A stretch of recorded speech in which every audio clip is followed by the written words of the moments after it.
Because if you wait for more longer, Yes. right?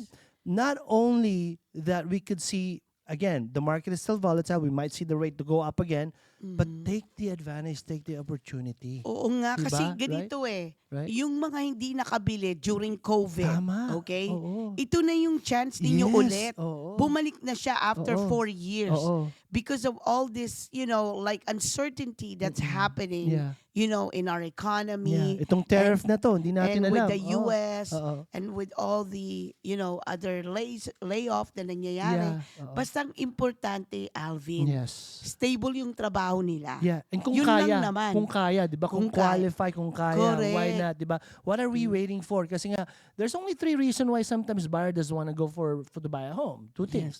The rate, because Alvin, ang rate kasi ang taas. Yung parating yung Ito na nga, Ito, bumaba na nga. na. So, Ito na po yung i-cross na natin yon. ito na po yung hinihintay nyo. Ito na, bumaba na siya. Bumaba na. I-cross na natin yun. Alvin, wala akong pang down payment. Wala akong, Ayan, meron ka ng kalhapa. meron na tayong kalapa, almost 100%. I-cross na natin yun.